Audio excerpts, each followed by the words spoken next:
So,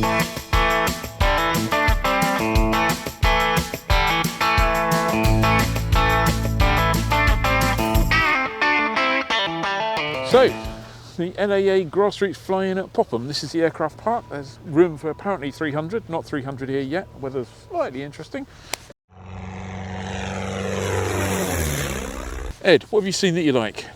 There is a really gorgeous replica Spitfire painted in photo reconnaissance blue, just finished, just got its permit. That's really, really nice.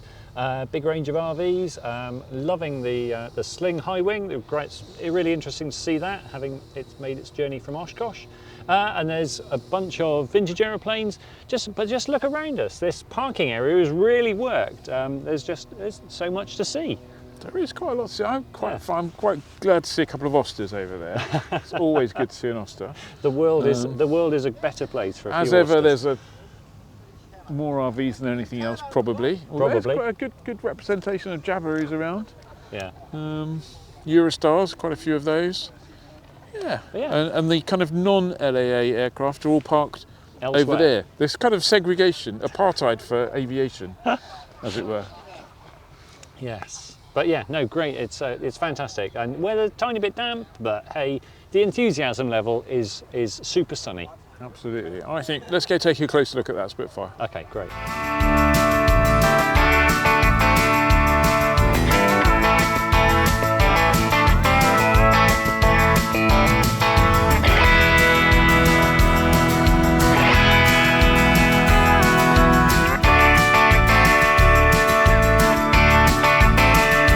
So we're here at Popham. I'm with Steve Markham. Steve, you've built this beautiful Spitfire. Tell us a little bit about it. Well, I started building it in 2006, so it's taken me 16 years to build, and I got my permit this morning. This morning? It's absolutely fantastic. The CAA and the LAA presented it to you, didn't you? That's quite right, yeah. And this is, you say 16 years, it's been, how many thousand hours? 11,500 man hours of work to finish it.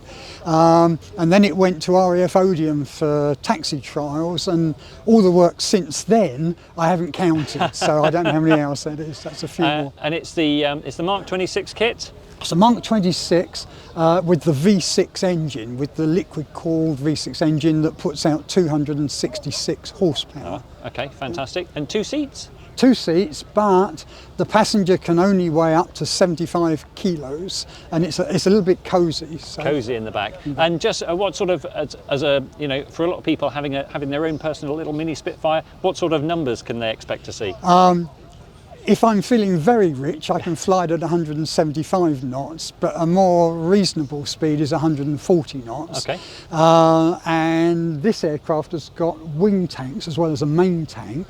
And if I'm flying solo, I can fly all the way from here to Rome non-stop with about 30 minutes reserve. So not only is it a fabulous looking mini warbird, it's actually quite a useful tourer. Well, the photo reconnaissance Spits did have no guns or cannons. Yeah. They had extra fuel in the wings, and that's why this one has got that facility. Fantastic. Well, Steve, it's an absolutely beautiful aeroplane. I know you've entered it for the judging. Fingers crossed. I think it's got to be a contender. Lovely. So, thanks for talking to us. Thank you very much.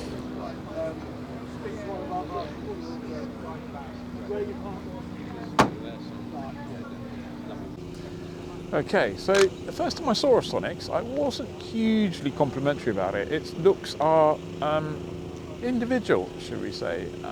The more I found out about it, the more I've learnt about it, the more I understand why it looks like it looks. I've got a bit of a soft spot for it, I have to say. Yeah, it's kind of gone from my to actually no, I'm not going to go quite as far as to say I really, really, really like it just yet. But it's a growing admiration, let's say that. So there you go. I'm here with Steve Hunt from Avionics. Steve, having a good show so far? Very busy. My feet are tired already. Yeah. I know exactly what you mean. So a couple of big things. I hear Tail Beacon X is finally approved under the LAA now. It is indeed. Yeah, as of yesterday. Yep. Excellent. So it was EASA, CA, FAA approved, and now it's added LAA to that list. It is indeed. That's exactly right. Yeah. So, and so that's a Tail Beacon X. This is a Tail Beacon X, and it runs. So this is a Mode S extended squitter transponder with a GPS, with antenna diversity and a tail light. Fits on the back of your plane. RV8 outside has got one, and the AV30C, which is an AI and a DG and a traffic display in the experimental form, is the controller, so that's where you set your squawks and your idents. Excellent, and that's available now? It's available now, yep, and so resellers here are selling it. We don't sell direct, No. resellers are doing those. Yep. Good. So, and you're also running a trial, I understand, at the moment. Can you explain that? Absolutely. Oh, it's a bit noisy, isn't it? Yes, so it's a trial of Adsb obstruction beacons. They're running on 978 UAT Adsb, so this is not the 1090 megahertz. And so the beacons look like that. Yep. They will sit on the ground. Yep. They are for glider winch launch sites, 5 of them in the UK, for hang glider paraglider sites, and there's 4 of those in the trial, and there are 4 model flying sites, and these are for big models, 10, 15 feet across. Some of them fly up to 1,500 feet. Those, a lot of them are not conspicuous in their own right, and the idea of the beacon is that it will be switched on when the activity is going, and then switched off afterwards, and it will present, for people that are receiving the Adsb signals, it will present as like a hanging obstacle. So I'm flying along towards a glider site, for argument's sake, and the winch launches up to, let's say, 3,000 feet or something. Yep.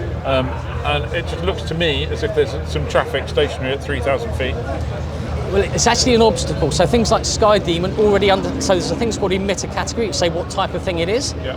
But point obstacle is the emitter category for these. And Sky Demon knows about obstacles, and so it will present it, but it won't present it as an aeroplane. Okay. It will present it as an obstacle. And the trial runs until? Trial runs until the end of October. It hasn't quite started yet because we're still the kit got stuck in customs, but that's going out this week. And then so these beacons will not be active all the time. It's not like a NOTAM, which is just there. When they're active. Exactly, just when it's active. And so we're looking for, it is a trial. The CA is part of the reason for doing it is because the airspace modernisation strategy listed it as something they wanted to do. We're trialling it for them, and we want as much feedback as possible because we want to know whether people think it's a good idea or not. People can find more information at websites, presumably UAvionics. It's uavionics.com/projects/UK OBS BEACON, UK OBS beacon. I'll tell you what, we'll try and get that link and I'll put it in the description of the video. Okay, brilliant. Great, okay, thanks very much. You're welcome. Cheers.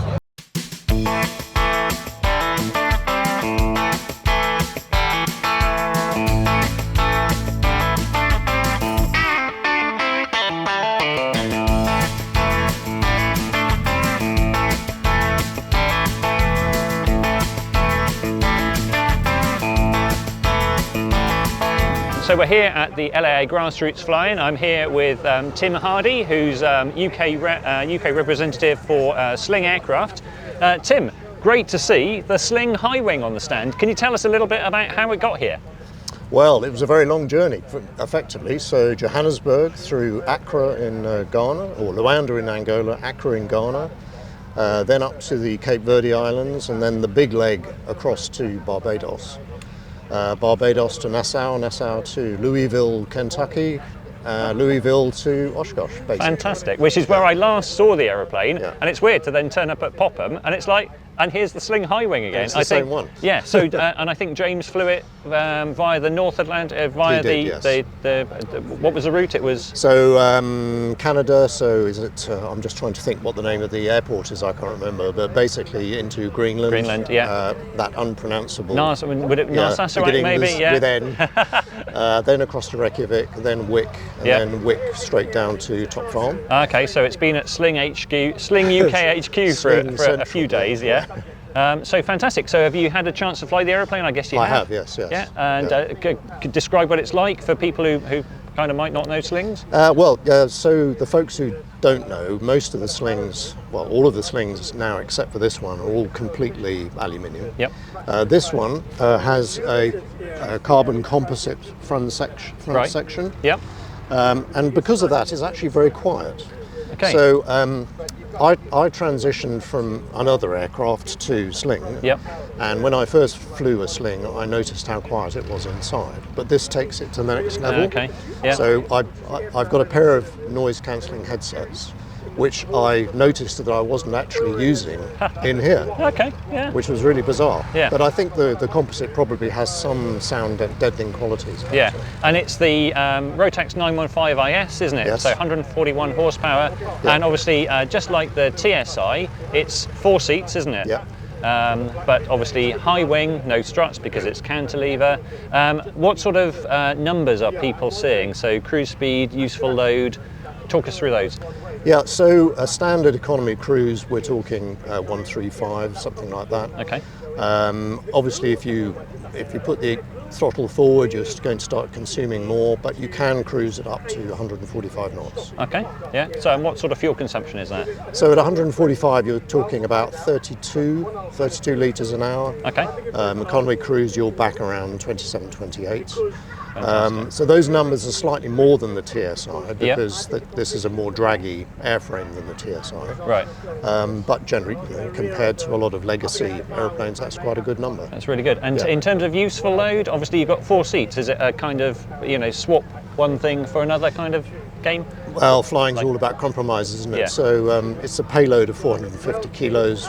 Right. What you do with that as a pilot is up to you. Yes. Yeah. But this is in terms of the loadings on the seats, this has got quite a lot of flexibility. So if you have a heavy person in the back, it's no big penalty at all.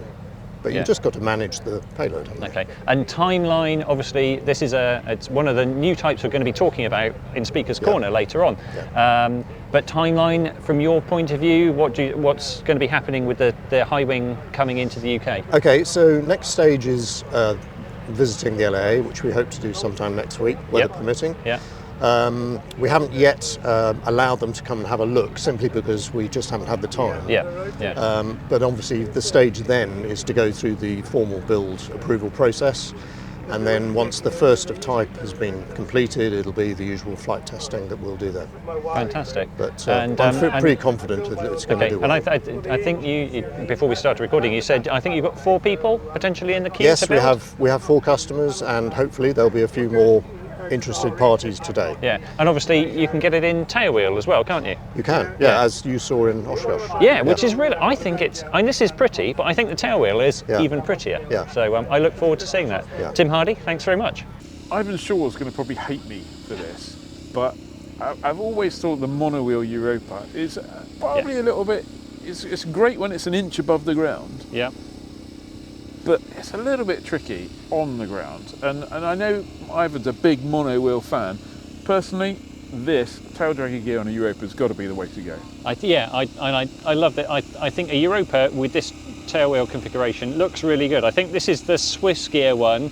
I think there was famously the Flyer Europa had another style of slightly swept gear that equally looks really good, doesn't it? So I'd have to say I wish there were more of this. There were more Europas like this, because I think this is and the Europa is a brilliant little aeroplane, and people are slightly scared of the monowheel. And I think actually if there were more like this around, Europas, there would be more Europas around. There were more Europas. There was a Fly Europa, and I remember I had a role in building some of it in the early days. And Chock. It was no, I did more than the chock. I did a whole bunch of the stuff on the tailplane and stuff as well. But I can't say it was a particularly productive time in my aircraft building experience. But it was great, and I think you're right. There are a lot of people who are wary. I mean, I was a passenger in someone crashing a monowheel Europa once, and it was, I was watching, and the guy was doing everything that you would do, but it was just, anyway, we won't go into that. But yeah, no, it was the nose wheel ones. I'm sure they're sturdy, but they always just look a little bit vulnerable on rough ground. I'm sure they're not. Yeah, but they do look it. I think I think it might have been a different story with the Europa. I know it was still a British success story, but I wonder what things would have been like had the tailwheel Europa been like this. Yeah, it's easy to say now, and obviously I didn't have responsibility, and neither of us had responsibility for it. But personally, less time spent on the glider wing, more time spent on a different undercarriage, may have been a different story. But who knows? Europa though is still a fabulous and underrated little aeroplane. I've got friends of mine at the moment. They're looking to change from a Roban. They're looking at Europa at the moment because it's an amazing bang for the buck aeroplane. Good, you know, you can put some stuff in it. Good turn of speed, economical. Who doesn't like economical? I mean, the really early ones were a bit narrower. Then they had Yeah. the LA version, which I think stood for large arse version or something like that. But it probably didn't. It probably stood for I something else. don't think it was called that. Yeah. Wasn't it? But No, anyway, there was the XS. Yeah. But yeah, no, great little one of those good little sweet spot bargains, I reckon. Yeah, not many. There's a few. I'm looking around. There's a monowheel over there. There's a nose wheel over there. Not many. I mean, there used to be more around, but who doesn't love a Europa? Yeah, absolutely. So down in the back of the airfield, they've given some space to all the vintage types. So have a glance around. There's some lovely Tiger Moths, Cessna, Super Cub, another Tiger Moth, some young ones. So, great day at the LAA rally. I know, kind of started a bit of a variable start with the weather, but it's just been brightening up and getting nicer, and it's actually a really lovely evening here now, and the vibe here is just fantastic. Cool. I haven't seen the forecast for tomorrow. I'm not sure what that's like yet. I'm kind of hoping it's going to be nice. Here's hoping for a really good day tomorrow. Are you coming? I am. Excellent. Indeed. Well, I will see you here. That will be good. Good. Excellent. See ya. Don't forget to like, comment and subscribe.